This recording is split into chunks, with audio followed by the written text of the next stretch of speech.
முக்கியமான பயிற்சி வந்து ராகு கேது பயிற்சின்னு சொல்லி, அப்ப பொதுப்படையா பார்க்கும்போது இந்த பயிற்சி எப்படி இருக்கும்? இந்த ராகு வந்து இங்க கும்பராசிக்கு வரும்பொழுது சில கஷ்டங்களை கொடுப்பார். அந்த குறிப்பிட்ட இடத்துக்கு உண்டான கஷ்டங்கள் அடுத்தவனால உங்களுக்கு கஷ்டம், உங்களால அடுத்தவனுக்கு கஷ்டம். ஸோ மைண்டு டிஸ்டர்ப் ஆகக்கூடிய கிரகம் தான் இந்த கேது. சார் நீங்க சொல்றது கெட்டதெல்லாம் நடந்துடுது சார், நல்லது வரமாட்டேங்குது அப்படின்னா, நல்லது வரணும் அப்படின்னா ready to accept good things, ready to face bad things.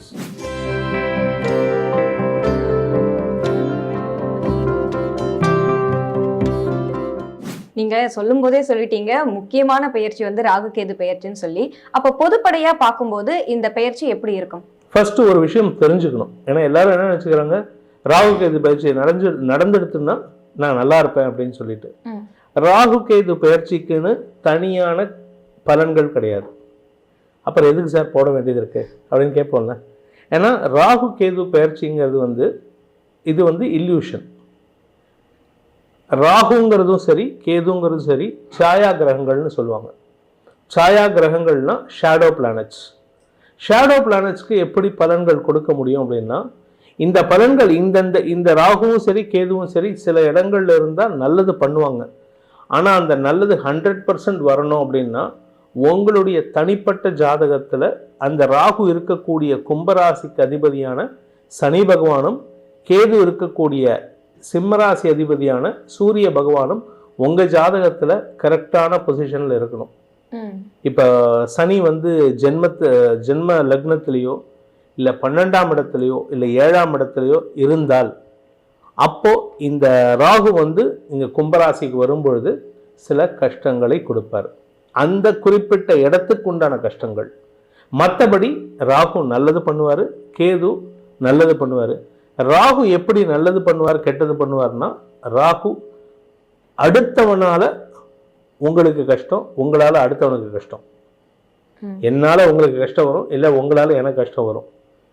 ஆனா கேது என்னால எனக்கு நானே கஷ்டத்தை தேடிக்கிறது. ராகு வந்து அடுத்தவனால கஷ்டத்தை கொடுப்பாரு, அடுத்தவனுக்கு நான் கஷ்டத்தை கொடுப்பேன். இல்லாட்டி என் ஜாதகத்தில் ராகு ஒழுங்கா இல்லைன்னா அடுத்தவனால நான் கஷ்டத்தை கொடுப்பேன், இல்லை அடுத்தவனால எனக்கு கஷ்டம் வரும். ஆனால் கேது என்னால் எனக்கே கஷ்டத்தை ஏற்படுத்துகிறது. ஸோ மைண்டு டிஸ்டர்ப் ஆகக்கூடிய கிரகம் தான் இந்த கேது. ஸோ அதனால் அந்த ராகு கேது பயிற்சியினால இப்போ இருக்கக்கூடிய நிலைமையில ஆல்மோஸ்ட் எல்லாருக்குமே நல்லா தான் இருக்கு. சில பேர்த்துக்கு மட்டும்தான் சங்கடங்கள் இருக்கும்.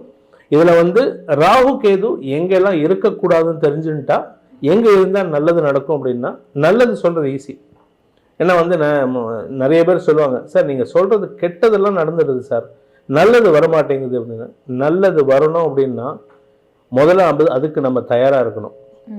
லெட் அஸ் அஸ்யூம் என் வீட்டுக்கு வந்து நம்ம தமிழக முதல்வர் திரு ஸ்டாலினோ இல்லை பாரத பிரதமர் நரேந்திர மோடி அவர்களோ என் வீட்டுக்கு வரணும் அப்படின்னா என்னோட வீடு எந்த அளவுக்கு ப்ரிப்பேராக இருக்கணும். நான் இவங்க 2 பேர்த்தையும் சொல்றது வந்து பதவியில் இவங்க டாப்ல இருக்காங்க. ஆனால் இவங்க 2 பேரும் வந்து சாதாரண மனிதர்கள் தான். மனிதர்கள் ஒரு பொறுப்பில் இருக்கிற மனிதனே வீட்டுக்கு வந்தால் எவ்வளவு முக்கியமோ, எவ்வளோ நம்ம வீட்டை சுத்தப்படுத்தணும். குறிப்பாக பார்த்தீங்கன்னா மாநகராட்சி ஊழியர்கள்லாம் என் ரோட்டுக்கு நல்லா வந்து இந்த பவுடர்லாம் போட்டு போவாங்க, சுத்தப்படுத்திட்டு போவாங்க. என் வீட்டை வந்து போலீஸ் டிபார்ட்மெண்ட் வந்து குத்தகைக்கு எடுத்துக்கும், கண்ட்ரோல் எடுத்துக்கும். இவ்வளவு ஒரு சாதாரண மனிதர், ஒரு பதவியில் இருக்கிற மனிதர் வரும்போதே இவ்வளவுன்னா, இந்த ராகு கேது பயிற்சியோ இல்லை மற்ற பயிற்சிகளோ வந்தால் நீங்கள் எந்த அளவுக்கு உங்களை தயார்படுத்திக்கணும். ஸோ அந்த தயார்படுத்துகிற வேலையை தான் நாங்கள் சொல்கிறோம். இதெல்லாம் நல்லா இருக்கும், ரெடியாக இருங்க, ready to accept good things, ready to face bad things. ஏன்னா இப்போ பாரத பிரதமர் என் வீட்டுக்கு வராரு அப்படின்னு சொன்னால் இந்த ஏரியாவே அல்லோகலப்படும். இங்கே இருக்கிறவங்களுக்கு பல பேருக்கு அசௌகரியம் ஏற்படும். எல்லாரும் என்ன சொல்லுவாங்க, இந்த ஆளுக்கு வேண்டாத வேலை எதுக்கு இந்த ஆள் அவரை இங்கே கூப்பிடுறான் அப்படின்ட்டு. எனக்கு அது ஒரு பெருமை. என்னை தேடி ஒருத்தர் ஒரு பெரிய மனிதர் வராருன்னா எனக்கு அது பெருமை.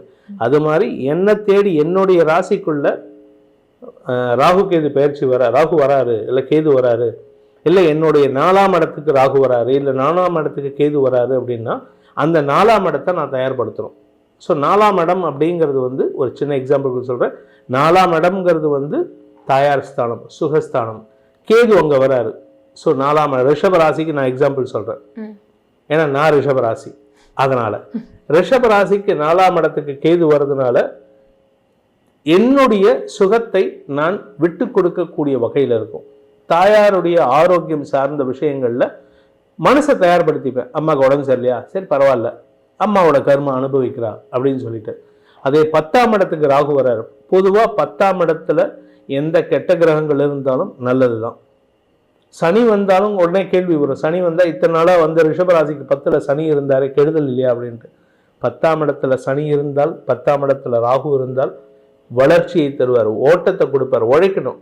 அந்த சமயத்தில் எனக்கு உடம்பு டயர்டாக இருக்குது அப்படின்னு வீட்டில் படுத்தா வியாதி தான் மிஞ்சும். ஸோ இதை வந்து எப்படி எடுத்துக்கணுங்கிறது, you have to understand the underlying meaning of each transition. இது தெரிஞ்செடுத்து அப்படின்னா இந்த ஜோசியம் வந்து எல்லாருக்குமே பிடிபடும். இந்த ஜோசியத்தை வச்சு நம்ம வாழ்க்கையை அந்த காலத்தில் ஒவ்வொரு வீட்லேயும் ஜோசியம் இருந்தாங்க. எல்லார் வீட்லேயும் வந்து உங்கள் வீட்லேயும் இருந்திருப்பாங்க. இதில் ஜாதி மதம் கிடையாது. எல்லார் வீட்டிலையும் அந்த காலத்தில் ஹிந்து தர்மம் மட்டும்தான் இருந்தது. நான் சொல்கிறது ஒரு 300 வருஷத்துக்கு முன்னாடி வரைக்கும், 500 வருஷத்துக்கு முன்னாடி வரைக்கும். அப்போ எல்லார் வீட்டிலையும் இந்த ஜோசியம் தெரிஞ்சிருக்கும். அப்போ அவங்க என்ன சொல்லுவாங்க, உடம்பு படுத்துறதா குழந்தைக்கு, சரி பார்த்துக்கலாம், ராகு நேரம் சரியில்லை, இதுக்கு இப்படி பண்ணு சரியாக போயிடும். So they were ready to accept the transition. இப்போ நமக்கு வந்து மக்கள் இப்போ இருக்கிற சுச்சுவேஷனுக்கு யாராலையும் ஒத்துக்க முடியல. நான் உழைக்கிறேன், ஏன் வரல, உழைச்சா மட்டும் வராது. நீங்கள் உழைக்கிறது உங்கள் மேலதிகாரிக்கு பிடிக்கணும், உங்கள் மேனேஜ்மெண்ட்டுக்கு பிடிக்கணும். அந்த மேலதிகாரிகள் மேனேஜ்மெண்ட்டுக்கிட்ட கொண்டு போகிற டிரான்சிஷன், அந்த டிரான்சிஷன் அவர் கரெக்டான வார்த்தையை பயன்படுத்தணும். ஒர்க் பண்ணுறாங்க, இந்த கமா போட்டாலே போச்சு. அது மாதிரி தான் உங்களுடைய தனிப்பட்ட ஒவ்வொருடைய ஜாதகத்திலையும் இப்போ கும்பராசியில் ராகு வரப்போகிறாரு, சிம்ம ராசிக்கு கேது வரப்போகிறாரு. உங்கள் ஜாதகத்தில் அந்த பாவம் நல்லா இருந்தால், அந்த பாவாதிபதி நல்லா இருந்தால் இந்த ராகு கேது பயிற்சி கஷ்டத்தை தராது. அது சரியில்லை அப்படின்னா இப்போ கஷ்டத்தை கொடுக்கும். அதனால் இந்த பலன் சொல்கிறது வந்து பொதுவான பலன் தான். அதே மாதிரி ராகுவும் சரி, கேதுவும் சரி, சனியும் சரி, செவ்வாயும் சரி, சுக்கிரனும் சரி, இந்த கிரகங்கள்லாம் உங்கள் ராசியிலேருந்து 3ஆம் இடம், 6ஆம் இடம், 11ஆம் இடம், இந்த 3 இடத்துல எந்த கிரகம் வந்தாலும் நல்லது மட்டுமே பண்ணும். நீங்கள் கேட்கலாம், 3ஆம் இடத்துல மறைகிறாரே, 6ஆம் இடத்துல மறைகிறாரே, கெடுபலன்கள் தரக்கூடிய கிரகங்கள் மறைவது விசேஷம். அண்டு 11ஆம் இடத்துக்கு எந்த கிரகம் வந்தாலும், நவகிரகமும் அந்த 11ஆம் இடத்துக்கு வந்ததுன்னா அமோக பலனை தரக்கூடிய காலகட்டம். So whatever respect or whatever power you wanted to get, you will get it during that 11ஆம் இடத்துக்கு டிரான்சிஷன் வரும்போது. இப்போது சனி பகவான் ரிஷப ராசிக்கு 11ஆம் இடத்துக்கு வரப்போகிறாரு. ராகு பகவான் மேஷ ராசிக்கு 11ஆம் இடத்துக்கு வரப்போகிறாரு. மேஷ ராசிக்கு விரய சனி ஆரம்பம். அதுக்கு முன்னாடியே ராகு கொட்டி கொடுக்க போகிறார்.